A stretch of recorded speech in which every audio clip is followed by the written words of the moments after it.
Oxfam Perú advierte que la meta que el gobierno se ha trazado de lograr una presión tributaria del 17% del PBI no será suficiente para garantizar el financiamiento de la inversión social y productiva. Vamos a conversar de ello con Armando Mendoza, economista e investigador de Oxfam Perú. Señor Mendoza, ¿qué tal? ¿Cómo está? Buenos días. Juan Carlos.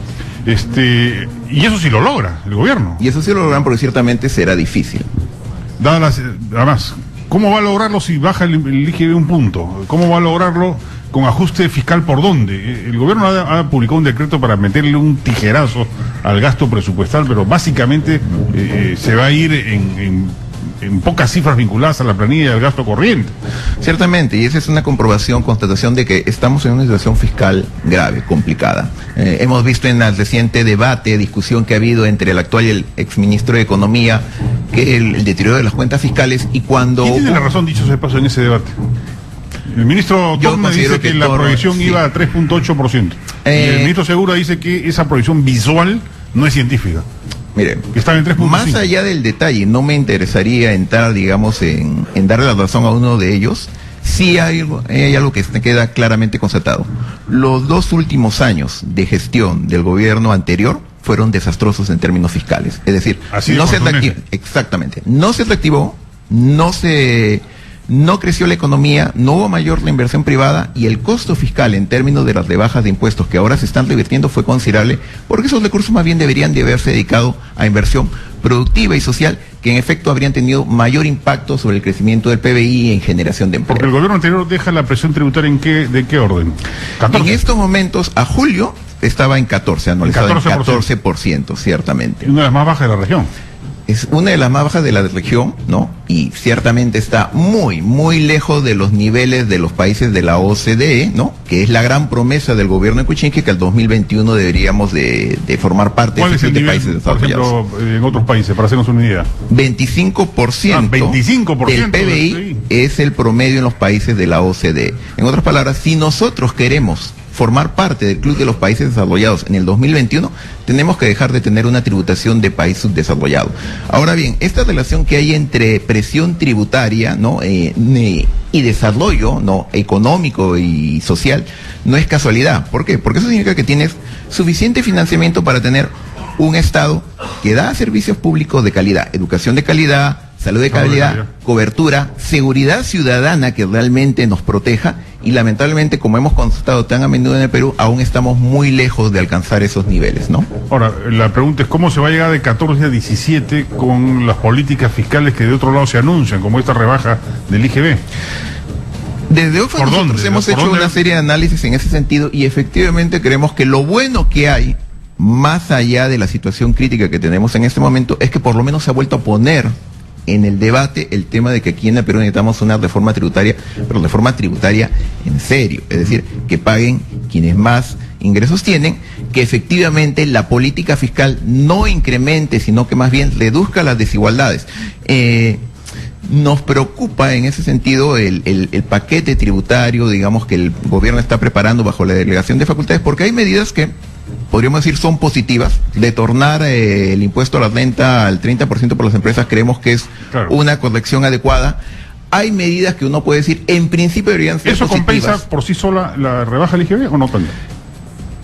Compensa parcialmente, pero también depende de muchos factores. Depende del nivel de crecimiento del crecimiento de la economía, depende del nivel de ganancias de las empresas, también depende de los distintos regímenes de que disfrutan distintos sectores en términos de disminuir su carga de impuesto a la renta. Yo no me atrevería a dar una cifra, ¿no?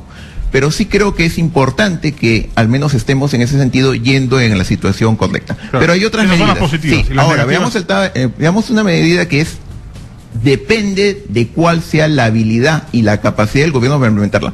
¿La baja del IGB? En principio no debería decir, sí, es correcto, porque efectivamente eso va a ser más progresivo el sistema tributario peruano, en donde un monto desproporcionado de la recaudación viene de estos impuestos ciegos, como el IGB o el impuesto selectivo al consumo, que gravan a todos, gravan a pobres y ricos por igual. Sin embargo, hay que tener en cuenta el impacto que tendrá. ¿Es demasiado el peso que tiene en la canasta tributaria? Sí, aproximadamente 2/3. Cuando es dos tercios de la recaudación vienen del IGB. Cuando paradójicamente los países OCDE, es decir, los países desarrollados, es al contrario. El grueso de la recaudación viene de la renta, que es lo lógico, que paguen más quienes más ingresos tienen. Pero eso no sucede acá en el Perú. Ahora bien, rebajar el IGB en acá principio se paga poco impuesto a la renta, ¿no? Sí. Lamentablemente estamos muy lejos de esos estándares. Mira, en términos del impuesto a la renta personal, es decir, a la riqueza personal, nuestros estándares es la quinta parte de la presión tributaria que hay en los países OCDE. Ahora bien, señalemos que este es parte del problema, que es el lado de los ingresos. Ahora, por el lado de los gastos, ciertamente también tiene que haber una reforma integral, porque aquí en el Perú no hay una auténtica cultura tributaria. La gente cuando tributa no siente que está contribuyendo al desarrollo del Estado, se me están sacando la plata. Esquilmando. ¿Para qué? Para pagar a un Estado que no me atiende, que es corrupto, que es burocrático, ¿no? Entonces, esas son las dos caras de la medalla que tienen que ser atendidas al mismo tiempo, es decir, de forma tributaria para ampliar la tributación, claro. Pero al mismo tiempo tenemos que tener un Estado que efectivamente comience a atender a los ciudadanos. Claro, eso pasa a todo nivel. Yo estoy seguro, por ejemplo, que si Salud fuese una isla de excelencia y funcionase cabalmente, diese buenos servicios y atendiese correctamente a los afiliados, los propios trabajadores serían pues reacios a aceptar contratos informales.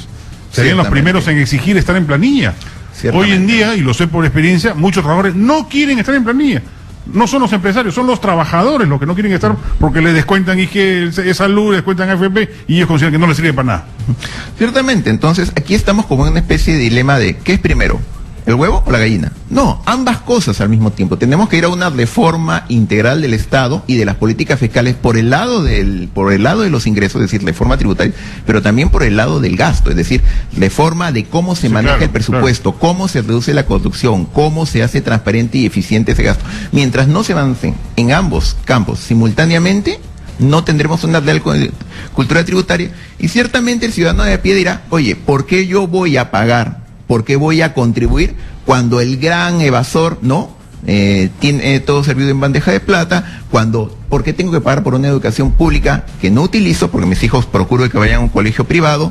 ¿Por qué voy a pagar por servicios de salud que no me atienden? ¿Por qué voy a pagar por una seguridad ciudadana que no es adecuada? Claro. Ciertamente. Ahora, pero igual, en términos de los ingresos tributarios, ¿cómo la tornamos funcional, digamos?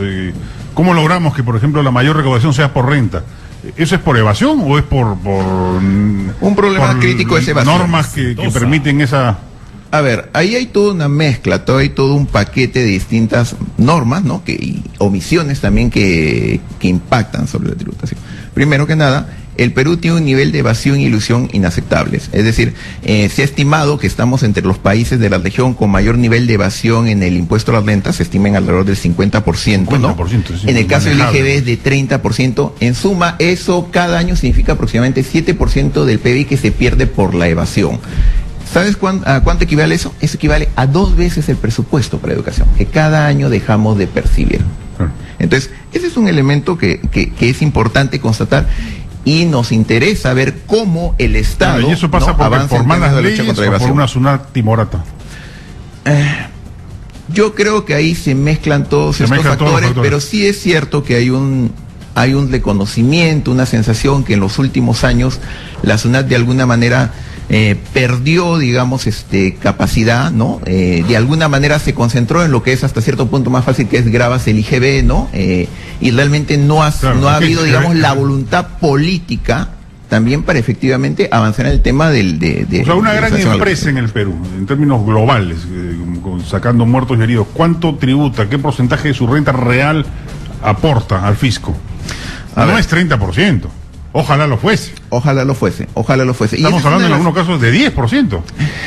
No me atrevería tampoco a ir a casos individuales, pero sí puedo señalar de que el sistema tributario peruano tiene muchos elementos interesantes que uno puede discutir de si son buenos o malos, pero que a la larga implican un impacto y un costo para el fisco. Te pongo un ejemplo. El caso del proyecto Las Bambas, que es un gran proyecto minero que ciertamente todos esperamos que genere ingresos para el Perú, genere empleo, genere divisas.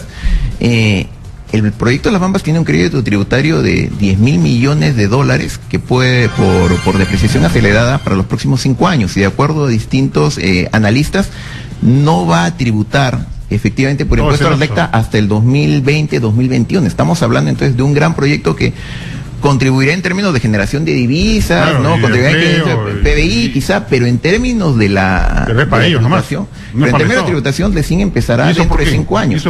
Porque tiene un régimen de depreciación acelerada que es de 5 años, mientras que en otros sectores es mucho más largo. Entonces los montos que cada año ellos pueden deducir, ¿no? Son más altos. Son mucho más altos. Entonces la pregunta es, ¿alguna vez ha habido una evaluación? ¿Pero qué deducen? ¿La inversión hecha? Sobre la inversión hecha. Ellos han hecho una inversión de 10.000 millones de dólares, según se ha declarado. Entonces estamos hablando que para los próximos 5 años ellos tendrían 2.000 millones de dólares cada año que ellos podrían deducir, ¿no? de sus utilidades, y por lo tanto, en la práctica, con el actual nivel de precios, no van a pagar impuestos de renta. Eso es lo que se prevé. Entonces, tenemos una situación complicada, pero además, cuando uno ve la cantidad de exoneraciones y beneficios tributarios... Sería bueno que OFAN haga, o cualquier institución haga, evaluar cuál es el aporte real de renta que realizan las 10 empresas top del Perú, las más grandes. Ciertamente nos daríamos con una sorpresa, de repente están ni 10. Ciertamente. Ni 10%, lo que sería un escandaloso, porque una persona natural paga 30%. Sí, pero ese es el detalle. Acá en el Perú, ni siquiera del lado del Estado hay una real evaluación. Es decir, hay exoneraciones cuando uno ve que uno dice, bueno, realmente a quién benefician y cuál es el costo-beneficio para el Estado y la sociedad. Por ejemplo, hasta ahora hay una exoneración al IGB, a los casinos y tragamonedas, que nos cuesta 400 millones de soles. El 2017 nos costará eso. Es el equivalente al presupuesto del CUNAMAS, es equivalente al presupuesto para la lucha contra el terrorismo, y uno dice, bueno, ¿a quién beneficia? Genera empleo, pero hay otros sectores que también generan empleo. Fomenta el turismo, los turistas vienen para jugar o para ir a Machu Picchu. No, ¿Para qué lo paguen, mantenemos? Se paguen, porque finalmente también estamos hablando de un sector que, bueno, ¿cuál es su real impacto? No solamente en términos fiscales, sino también en términos sociales. Ojalá la reforma tributaria borre todo ese tipo de perforaciones, ¿no? Nosotros creemos que de aquí a finales de año, el gobierno tiene su bala de plata. Es decir, si tenemos un paquete tributario bien pensado, bien diseñado, bajo principios de eficiencia y equidad, tendremos una opción de dar pasos, ¿no?, aún insuficientes, pero adecuados para finalmente en el 2021 poder decir, efectivamente hemos avanzado y podemos considerarnos como un país que puede postular la OCDE. Si no es así, simplemente seguiremos siendo lo mismo que siempre, un país a medio camino. Muchas gracias a Armando Mendoza, economista e investigador de Oxfam Perú, por habernos dado luces sobre este tema importantísimo para la economía y la gobernabilidad económica del país, sobre todo. Muchas gracias. A ti. Vámonos un instante al Congreso, información en vivo desde ahí con Erika.